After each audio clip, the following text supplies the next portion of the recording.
another one gone, and another one gone. Another one bites the dust. Hey, I'm gonna get you too. Another one bites the dust. We're on the set. The musical episode is happening. How are you feeling? I feel like I've won a competition. Yeah? A singing and dancing competition? Yeah. I was like, please, can I one day sing and dance in something that's really great? I'm having a time of my life. Yeah? I cannot wait for people to see this episode. I mean, what I've seen so far, it is so epic, and I know you guys recorded all your own vocals. Kind of walk us through the process of what has gone into this episode. Oh, well, it's been a long time in the planning, actually. Yeah. It's been muted around since we've done a lot of music in the show. We did some dancing in the show last season, and people are like, are you ever going to do a musical episode? We always wanted to find a way to do it where it wasn't just, oh, we're doing a musical episode. There needed to be a reason for the music and the dancing to happen.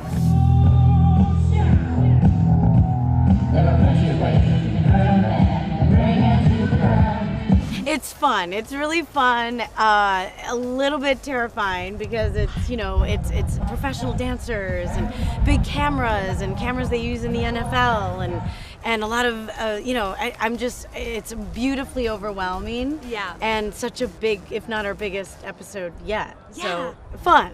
I know I'm surrounded by professional dancers. I know it's like the closest I'm going to have to a Beyonce moment.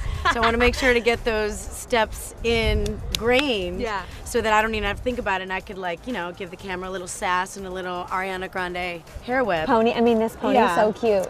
Yeah. Yeah, Kaylee, our hair sensei, was like, you got to go Ariana Grande. You have to. Ain't no sound but the sound of his feet. Machine guns ready to go. How has the dancing and the singing been for you?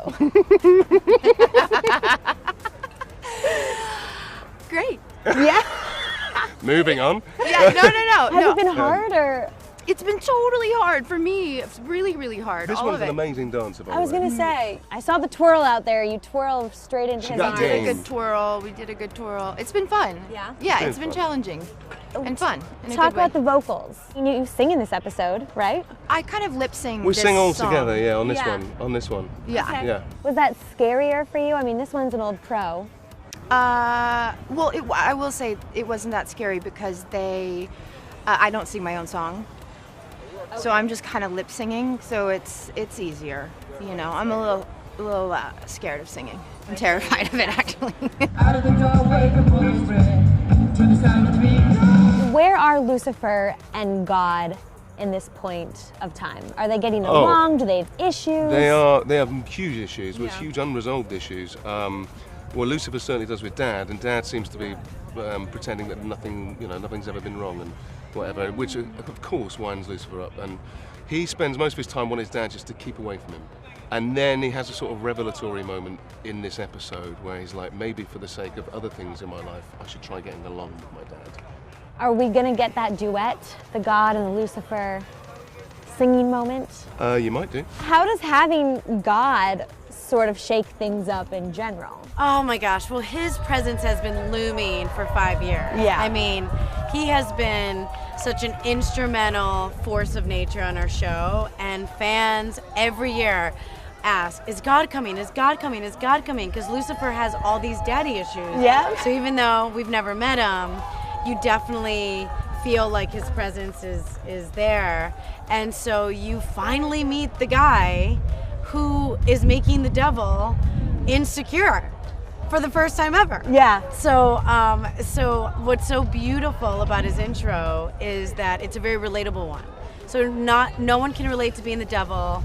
No one can relate to, you know, having wings. Yeah. But everyone can relate to having that one person. You could be a total boss. You could be, you know, Oprah, Beyonce, and there's that one person that you want their acceptance. Yeah. And for Lucifer is God. Are you ready? Hey, are you ready for this? Are you hanging on the edge of your seat? Do you have scenes with God? Not yet. So God is finally introduced, and he's introduced as a father when the brothers are fighting, Lucifer and Amenadon. He's like, guys, you know, I don't like it when you fight. So that's really That's fun. why God gets involved in the first place? I don't know. I think he's a dad. He's Okay. got to come look at his kids. Yeah. So what's really fun about their first time, it's the episode where God for the first time becomes human. So it's really fun because I'm in a scene where he experiences having to pee for the first time, having a brain freeze from a Slurpee for the first time, And so the first time I see him, he's like, "This is my dad." I'm like, "Oh my God." And he's like, "Thank you for your support." And I'm like, "Huh?" But it's really fun to see God, because he's been so far removed from being human. He's so divine and so evolved that when he goes into human form again, he's like, "What is this full bladder situation? What is this brain freeze situation? And what is this not being able to hear everyone's thoughts?" So it's fun. It makes him very relatable. Does Ella know that it's God? Because we've talked a little bit about her faith and how she doesn't really know that Lucifer is Lucifer. Girl, for as smart as Ella is, she clueless. Okay, she clueless. I mean, she still thinks that Lucifer is just an unemployed actor who like clearly never gets a job. So we're this far in and she still doesn't know. She still doesn't know. She's just like, he just needs a hug. Yeah. You know what I mean? Still. And he's almost like an older brother. She appreciates his puns. And she has no idea. Oh my God, I think I even added something in where, you know, when when she's like, "This is my dad," I'm like, "Oh, adopted." You know what I mean?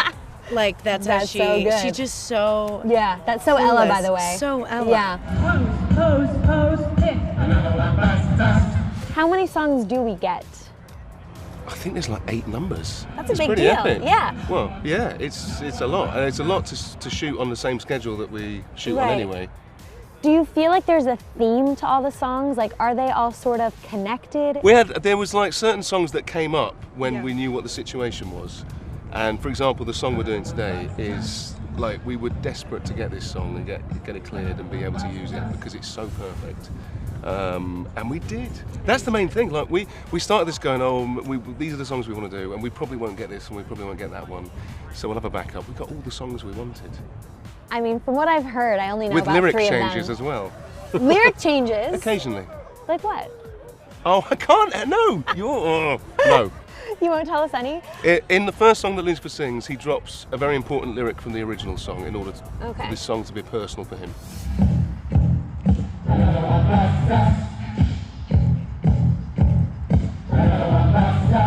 What's so great about this musical episode is that every song is different. Yeah. Some songs are like Beyonce playing with her hair, you know, and you got like sex hair going. Some are almost a cappella sounding. Trixie sings this beautiful, Trixie sings this beautiful, almost like, thank you, this like a cappella sounding song that is just so tender, it breaks your heart. Tom, I think, does his best singing he's ever done. Wow. He was so nervous about it and he crushes it. He has a duet, you know, with Dennis. I have like a sing-off kind of battle with Maze, and it's just, each song is so different. DB's Linda and Amenadale's song is very whimsical, almost like Marvelous Mrs. Maisel in the Park. Yes. So what's so beautiful about the show is that each song is so different and yet moves the story forward, and you get to see our characters in a way that you've never seen. You said it moves it forward. Do you think it's a pivotal episode? I do. I mean, there's Decker Star moments, there's realization moments, it's really good, you guys. It's funny because you think musical episode and you think light and playful. Yeah. But at the table read, we're in it. We're behind the curtain. And at the table read, we stopped, and then it was silent when we ended, and it was really emotional. So it's one of those things that I think singing is such a vulnerable thing to do. Yeah. So you're seeing these characters almost subconscious. You're seeing them raw. You're seeing them without their mask. Yeah. Which I think we've never really done in a show. Everyone kind of, I mean, Ella's pretty transparent, but you're seeing her most vulnerable thing and her Achilles heel, which is Bad Boys. So what's so great about this episode is that every musical number shows someone's really vulnerable side. Like even Chloe and Lucifer, they haven't danced together since the prom episode. Fans are gonna go nuts, like for their Decker Star moment, to see Lauren spin into Tom and have this. I mean, even that, I think that's what they really want to do. But you know, when you really like a guy, you're like, hey, so yeah, that'd be cool if you come over, but whatever, no big deal. You know what I mean? No one really is so transparent. So this episode shows us at our most raw, vulnerable, and we were freaking out. Okay, we were going into the studio and everyone's shaking, and there's a good reason to break into song. It's because God's going a little schizo, so And he's kind of playing Puppet Master? He is. He is. He's playing Puppet Master, and he's getting old, so stuff's getting a little janky. When I first talked to you, you mentioned that the love, the romance for Ella gets a little complicated this season. Yes. Where is she at right now? Is there a love interest? There is a love interest, and this is probably one of, if not Ella's darkest moments. And our producer, when he wrote the episode, Chris Rafferty, who's a really talented writer, he watched the show and he's like, we've never gone this dark on the show. I'm like, wait a second, you're telling me that one of the darkest moments of 5 years of the show is Ella. How do you think fans are going to feel when they watch this episode? I hope that they love it. Yeah, and I would say the people that love musical theater and musicals are going to absolutely adore it. Yeah. You know? It's been, I mean, it's nice because there are lots of fun numbers in it, but there's also a couple of really heartfelt numbers that are like proper tearjerkers. Like emotional moments? In what way? Well, in the state that our characters are in, you know, when the song comes up, and then what the words of the song mean to that character. We try to find, you know, some connection rather than just being random songs. Can I brag about you for a second without giving anything away? Go on, Nan. So Tom, If you must. Go. Tom's in a difficult place. Lucifer's in a difficult place, and Tom goes into song, and he played it for me yesterday or the day before, and I was in my trailer just, you know, crying at how beautiful the recording is, and knowing the moment within the story. And it just brought tears to my eyes. I mean, it's absolutely touching and gorgeous. Sang so well with the correct kind of, you know, you can feel what he's feeling through your singing, and it's gorgeous. Oh, It's beautiful. thanks, honey. How do you feel hearing that? You know, no, I'm not going to lie. I'm super proud of this whole episode actually, and the way everything's turned out. But this particular song is something that I've wanted to do on the show for a while, It's really and we so needed good. to find the right moment, and this is totally the right moment, and I'm just delighted with how it's turned out. Do you feel like because of the songs that we see a more vulnerable side to the characters in a way? I mean, I would say that definitely with Lucifer for sure, you know, because music is a way into people's soul a little bit. Yep. And music is, you know, in Lucifer's soul. And, you know, that's why I love that episode with Father Frank in season 1, because it's like these two poles apart characters and they bond over music. Yeah. And it's an unspoken language. And I think, yeah, it does. It taps into parts of Lucifer that maybe just the spoken word doesn't. Yeah. You mentioned your favorite part of the episode is the opening. What is your favorite part of the episode? Well, actually, I don't love singing and dancing, but we shot something today that ended up being... Oh, no. Oh, I know the moment, I think. Yeah. We shot something today that ended up being very spontaneous, but yet also very fun and ridiculous and silly. But the thing that I think people might like, they may hate it. But if they like it, I think it's something that you would never imagine Chloe doing. So I think, you know, anyone who likes the Decker Star situation are gonna have a laugh, because, you know, It may be a Chloe gift. just really needs to I've got a feeling it might be a relax. gift moment, this.